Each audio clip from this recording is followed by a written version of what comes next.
Treasure found, 100-carat blue sapphire from Sri Lanka. Welcome, where we break down John Collins' Black book. There's treasure inside. Piece together clues, break down each chapter, and see if we can't find this chest. Here's your reminder. It's not about the treasure, but the pleasure. It's not about getting rich, rather rich in experience. Greed is your enemy. And I say that really as a warning to myself not to sink our life savings into a sunken treasure ship voyage or, hop on a plane to New Mexico on a whim. All right? So take it slow and remember the goal. Today is all about chapter 1, a plan that changed the world.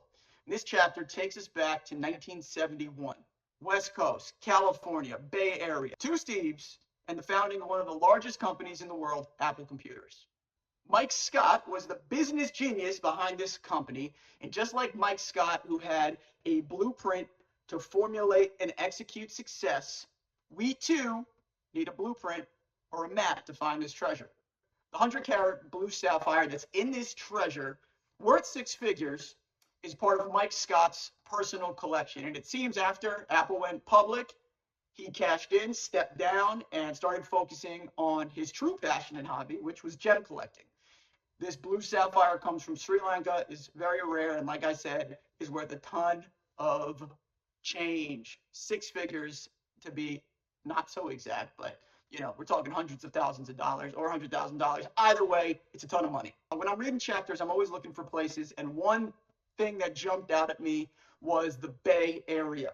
San Francisco, Joe Montana, 49ers, Golden Gate Bridge, gold strike, 1849. We're talking about an area of the country that in the 1800s was a place that changed the direction and shape of this nation because a few people struck gold. And it created a boom where a bunch of people went west trying to get rich, right? And when I think of that, I'm thinking, hey, we're looking for a treasure. If I'm hiding a treasure, that might be a pretty cool place to do it. And that's kind of how I read this book. And I do encourage you to read it. If you're serious about finding this treasure, get the book, go through it once, jot some things down that spark any, inspiration, and come back to it. We'll come back to it here. Another place that jumped off the page to me was Oregon. All right. And specifically a fruit orchard in Oregon, the town, the city, the county, a mystery. But apparently, after Steve Jobs came back from a visit to said orchard, he came up with the name for the company, Apple Computers. I always thought it was more biblical, but maybe it's as they say in the rap game, a double entendre. So Northwesterners, I'm going to need your help here. Anything triggering? Is there an orchard? Is there some lore from that specific area that get something going where you think maybe there's the treasure there? So we got an orchard in Oregon. We have the Bay Area, San Francisco. Big things happening in Oregon, big things happening in the Bay Area. I think it's time we get a little Russell Crowe, beautiful mind, and pin up a few locations on the board. Bust out your maps and let's start theorizing, hypothesizing, prophesizing, guessesizing.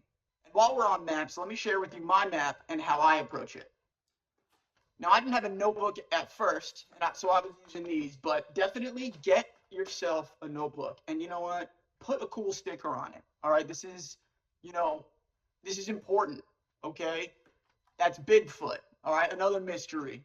These treasures are a mystery. Bigfoot's a mystery. I like Bigfoot stories. This is my notebook. So what I do is, I read the book straight through, and I try not to stress myself out. I read it straight through, and I just jotted down anything that kind of sparked a little inspiration in my brain. Keep it quick. Look, this is chapter 11. It's just from here to here. Just some names, quotes, something quick. The important thing is get through the book once. Now I'm on my second read, all right? So first thing I do is I open up that book and I glance my notes, see what jogs my memory, all right? Then I open it up to the chapter. Here we are, 120-carat sapphire. I reread the chapter title, the subtitle, and the 2 quotes that are at the beginning of every chapter. Then I just look at the photos, refresh my memory on where the treasure's from, any information in small font that might say a little bit more detail. And I go through the chapter and I just look at little pictures. I look at all the pictures to see, if any connections are made. All right. The thing I love about this book is, it's long. It's not that long. The pages, the font is big. There's a lot of pictures and it's good stories. It's an entertaining read. So, I never feel like it's a burden to get through. The main thing JCB did here was he entertained me.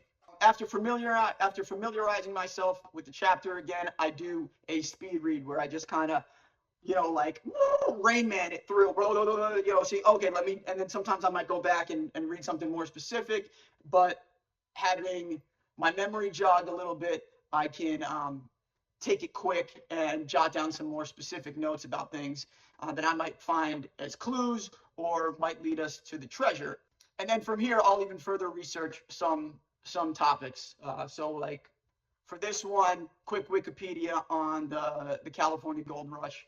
And then my next step is I come here and I share with you and see what we can find. And that's the best part, because a few of you hit back in the comments on my last video where we talked about St. Augustine, Florida. So I thank you for that, because I did learn a lot. I learned about a guy named Oglethorpe and a siege. I was reminded of a connection to one of my favorite chapters, chapter 11. And I even opened up my Bible to see if there was any clues in there, being that St. Augustine, besides being the name of a city in America, the oldest city in America, St. Augustine himself, the man who said that quote that we discussed, was a saint. And he has some writings, very inspirational things, and overall just an interesting piece of additional research to do, because again, it ain't about the treasure, it's about the pleasure. It ain't about getting rich, it's about getting rich in experience. And doing some further reading, enlightening myself is, I'd say making a more rich experience in my life. So that's a positive, John Collins Black. Again, if I don't strike rich, if I don't make it, we don't find this treasure, at the end of the day, I'm educating myself, learning things, and I'm having fun doing it. Now, someone in the comments also told me not to get hung up on that map that we showed in the trailer last video. And I see where you're coming from. Apparently, John Collins Black in an interview said something that, this map is not where the treasures are. With that being said, it's just a visualization of the map of the United States. It breaks it down into 5 sections. And as someone not good at geography, I did find it helpful to kind of visualize America that way and hone in on my area that I'm going to focus on, on my first expedition, let's say. It'll be somewhere in the southeast. Right now, Florida, possible. All right, we just added a couple of more locations on the board. We got Bay Area, San Francisco. I'm leaning on my West Coasters there because I'm not going to California right now. I'm not going to Portland. So I appreciate any and all comments that y'all leave, and don't hold back. Put my theories to the test. Questions, comments, hunches, clues, anything you got, leave it there, and we will discuss it here. So until next chapter, happy hunting.